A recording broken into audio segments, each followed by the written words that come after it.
Olá pessoal, tudo bem? Vamos para mais um dia de vídeo, eu espero que vocês estejam animados, tá?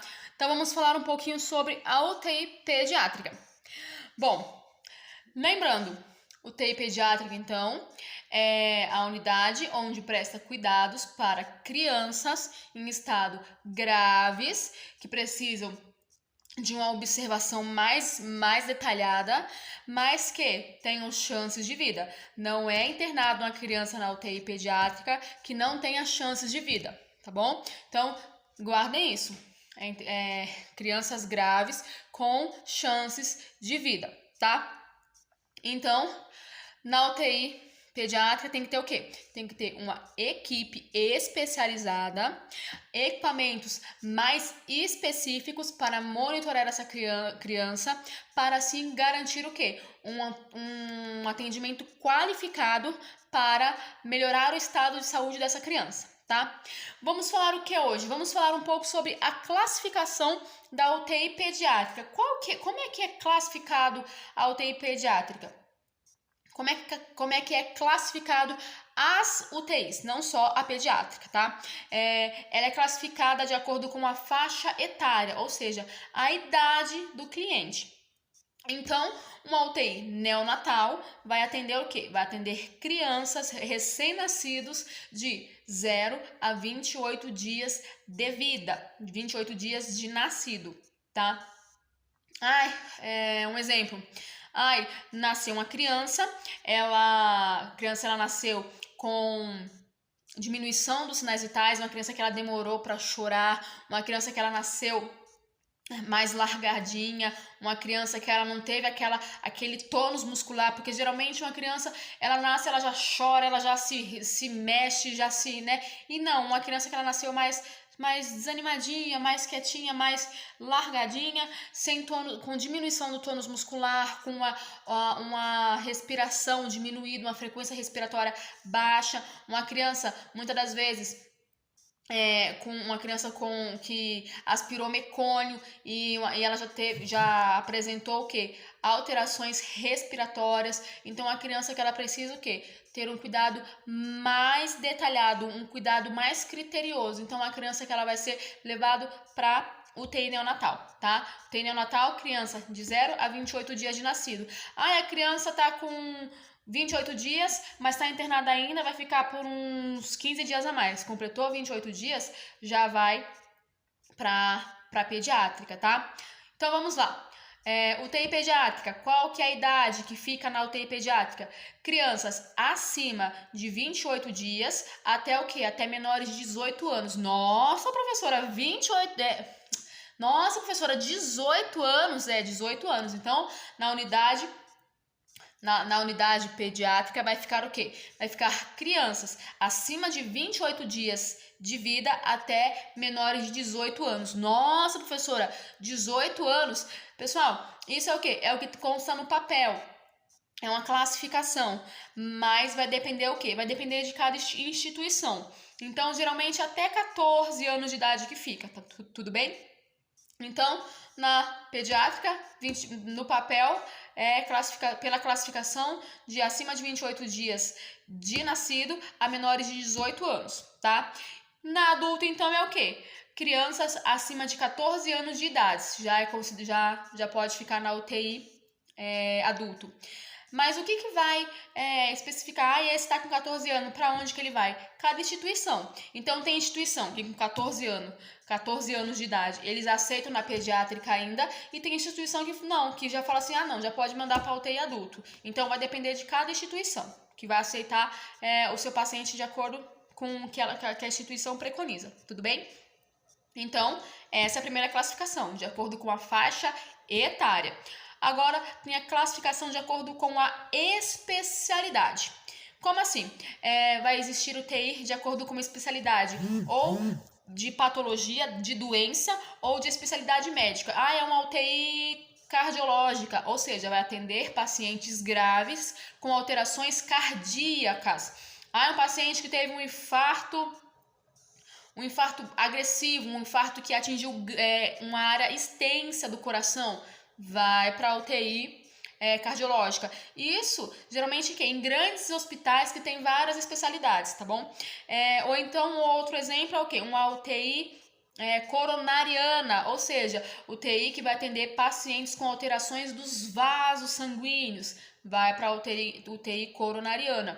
Outro exemplo também é a UTI neurológica, onde vai atender o quê? Pacientes com danos neurológicos.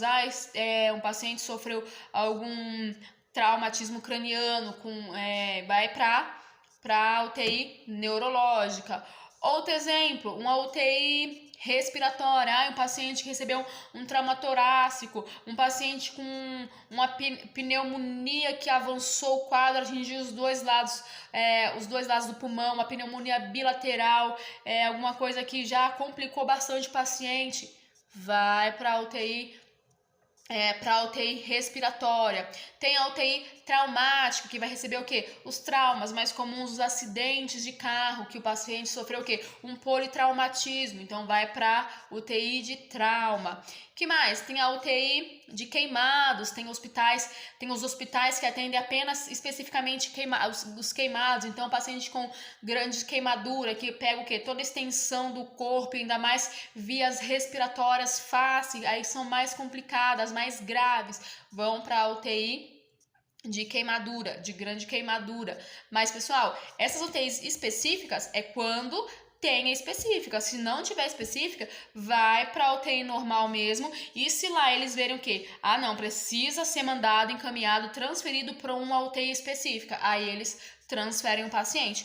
Mas, se não, se consegue atender na UTI normal, se é um paciente geral, um hospital geral, fica na UTI normal, UTI adulto, pediátrica ou neonatal, tudo bem? Vamos falar um pouquinho agora sobre o quê? Sobre a distribuição dos leitos. Quantos leitos que compõem uma UTI? O que define o número de leitos? Então, de um modo geral, no hospital, como é que tem que funcionar? 6 a 10% do número total dos leitos é o leito que vai compor a UTI. Eu não entendi, professora, eu não entendi. Ou seja, é um hospital normal, um hospital geral, que tem 100 leitos. Tanto na clínica, contando clínica médica, clínica cirúrgica, contando todos os leitos do hospital, soma um total de 100 leitos. Então, a UTI, digamos que tenha que ter 6%, mínimo 6%. Então, a UTI vai ter que ter o quê? 6 leitos ou 10 leitos. Isso uma referência. Lembrando que quais os hospitais que tem que ter obrigatoriamente UTI? Os hospitais que tenham 100 leitos ou mais, tá bom? O hospital que tem um número menor de leitos não é obrigatório ter uma UTI, não há necessidade de ter uma UTI. Então, hospitais que tenham 100 leitos ou mais, eles têm que obrigatoriamente ter 6 a 10% de uma UTI. Tá? Isso é de modo geral. Agora vamos ver específico pelos tipos de UTI. Então, uma UTI adulta, uma UTI adulta tem que ter o quê? 5% dos leitos do hospital, tá? Tem 100 leitos, tem que ter pelo menos no mínimo 5 leitos da UTI. O hospital tem 100 leitos, a UTI tem que ter no mínimo 5 leitos. E assim por diante, de acordo com a numeração do hospital. Mas e se for uma UTI neonatal? Como é que tem que funcionar? A UTI neonatal vai ser o quê? Vai ser... mas e se for uma UTI pediátrica? A UTI pediátrica vai ser um pouco diferente. Como é que vai funcionar? Ela vai ter que ter 5% dos leitos do valor de uma unidade de pediatria. Professora, eu não entendi. Ou seja, a UTI pediátrica, ela não vai ser 5% do valor de todos os leitos do hospital. Não, ela vai ter que ser 5% do número dos leitos que tem na pediatria. A pediatria tem 20 leitos, então ela vai ter que ter 5%, a UTI pediátrica vai ter que ter 5% do valor desses 20 leitos, tá bom? A UTI pediátrica, então, é contada pela porcentagem da pediatria. Tá, e a UTI neonatal? A UTI neonatal vai ser assim, vai ter que ter 5% dos leitos que compõem a maternidade, totalmente diferente.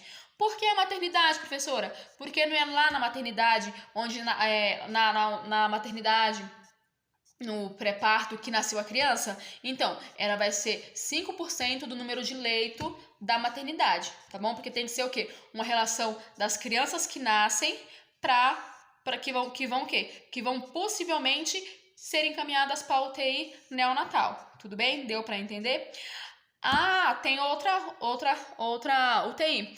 Lembra que eu falei para vocês que tem a UTI classificada de acordo com a especialidade? Então, nessas UTIs de acordo com a especialidade médica ou patológica, tem que ser o quê? Tem que ser 10% do leito hospitalar. Ou seja, tem uma UTI cardiológica, ela vai ter que ser o quê? Tem o hospital de cardiologia, hospital do coração, dependendo do valor que tem de leitos no hospital, vai ter que ser o quê? 10% desse valor que vai ter que compor os leitos da UTI cardiológica. Deu para entender? Tá, vamos falar um pouquinho agora sobre o quê? Sobre a estrutura física. O que compõe a UTI pediátrica? Quais são as salas que vão se encontrar? Quais são as alas? Então, a UTI pediátrica, ela é composta pelo quê? Pelo posto de enfermagem, onde vai ficar o quê? Onde os profissionais de enfermagem vão fazer o quê? Vão fazer o preparo da medicação, o preparo do material para a realização de algum procedimento. Então, é o posto de enfermagem. Pessoal, o posto de enfermagem, ele tem que ser o quê? Ele tem que ser um local que proporcione a visualização de todos os leitos, tá? Como assim, professora? Não pode ser uma sala fechada, como vocês veem nas outras salas. Não sei se vocês já foram bem capazes no hospital. Vocês veem que lá o posto de enfermagem é uma salinha que não tem como visualizar os pacientes. Na UTI, não. Ela tem que ser o quê? Um local ou aberto para o profissional de enfermagem observar todos os leitos dos pacientes, ou ter o quê? Tem que ter um monitor para o quê? Para poder olhar no monitor todos os pacientes sendo filmados naquele monitor. Por quê? Não são pacientes graves que têm que ser observados 24 horas, que têm um risco grande um risco de vida? Então, eles têm que ser observados 24 horas e acompanhados. Então, por isso que tem que ser ou o posto de enfermagem aberto, sem paredes, para visualizar, ou tem que ter um monitor para poder o quê? Ver os pacientes, tá? Então, a estrutura física compõe o posto de enfermagem. Que mais?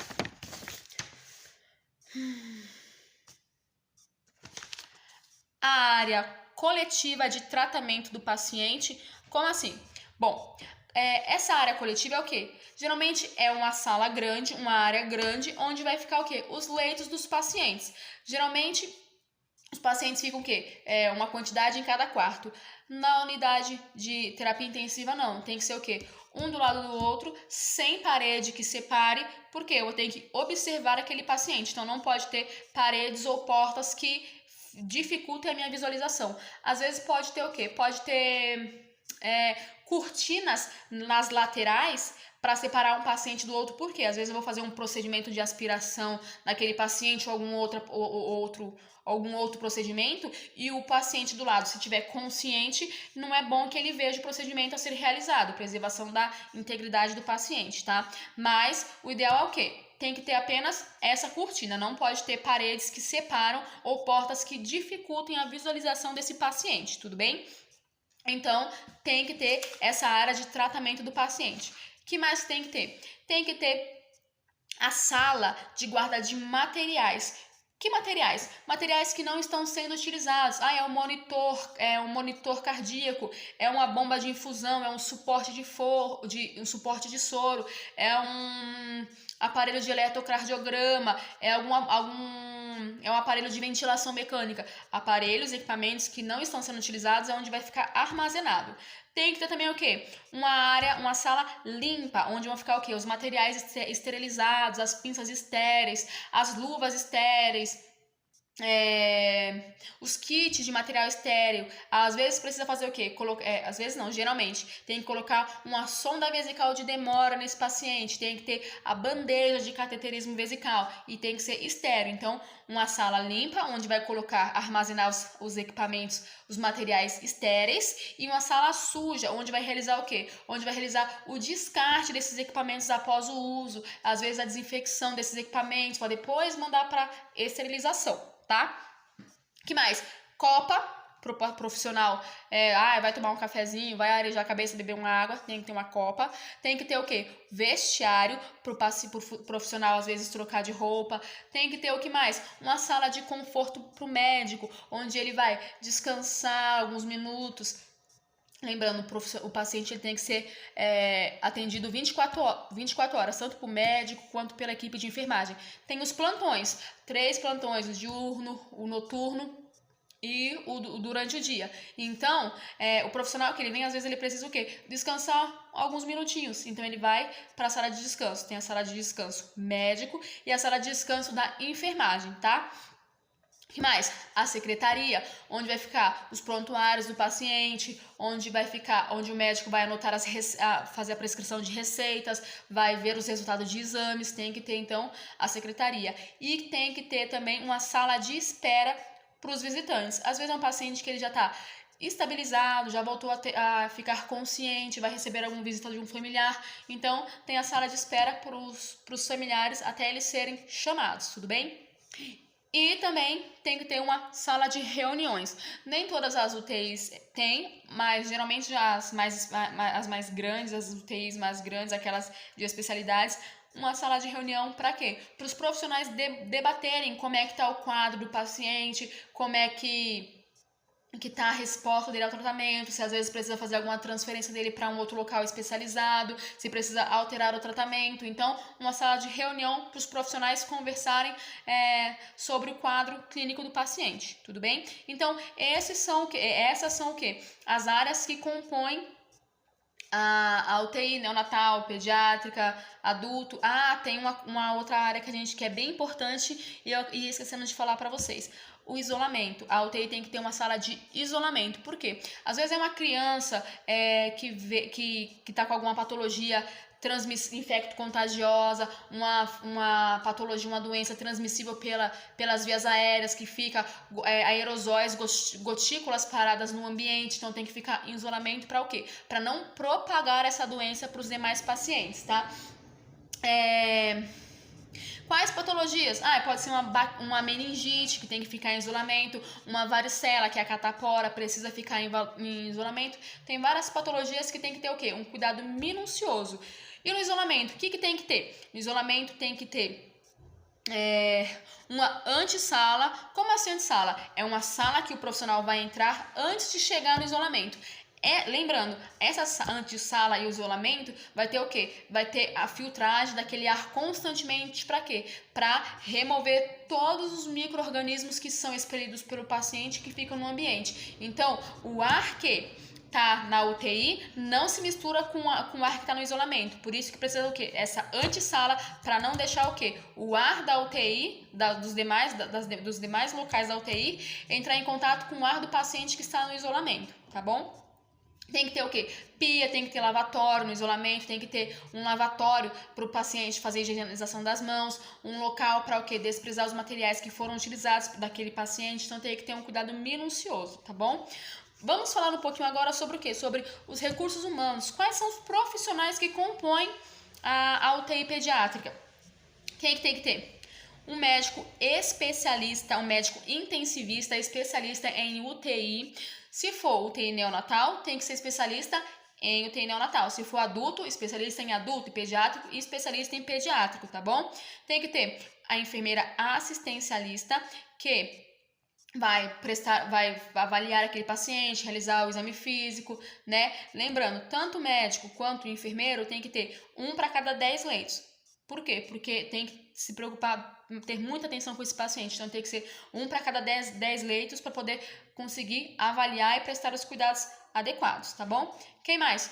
O auxiliar técnico de enfermagem. Esse tem que ser o quê? Tem que ser um auxiliar ou técnico de enfermagem, um técnico de enfermagem para cada 2 leitos, já diminui bastante. Por quê? Porque ele vai prestar todos os cuidados naquele paciente, desde a higienização oral, desde o auxílio no banho, desde a aspiração curativa. Então, são vários cuidados para ele dar conta, tem que ser um para cada 2 leitos, tudo bem? Quem mais? O auxiliar administrativo. Por quê? Ele que vai realizar a parte burocrática, abrir o prontuário do paciente, preencher os dados do paciente, anexar os exames, os resultados de exames, anexar as receitas que o médico solicitou, às vezes encaminhar, ligar para transferência, ligar para pedir, solicitar alguma outra coisa. Então tem que ter o auxiliar administrativo. Tem que ter também o fisioterapeuta que vai prestar os cuidados com o paciente. Por quê? Aquela criança, às vezes, ela vai ficar muitas das vezes, dependendo do quadro dela, vai ficar um grande período de tempo internada, muitas das vezes inconsciente. Então, para não perder, diminuir o tônus muscular dela, para não causar atrofia, vai ter que ter o quê? Um fisioterapeuta que vai movimentar aquele membro pelo paciente, pelo cliente, tudo bem? Pessoal, dos recursos humanos é isso. Lembrando, a equipe que compõe a UTI, independente de qual UTI seja, tem que ser uma equipe super capacitada, tem que receber cursos de capacitações constantemente. Por quê? Porque eles têm que ser capacitados para poder prestar o cuidado do paciente. Não pode ter nenhum erro, tem que ser uma equipe totalmente treinada, que saibam trabalhar em equipe, que tenham uma comunicação correta, tudo bem?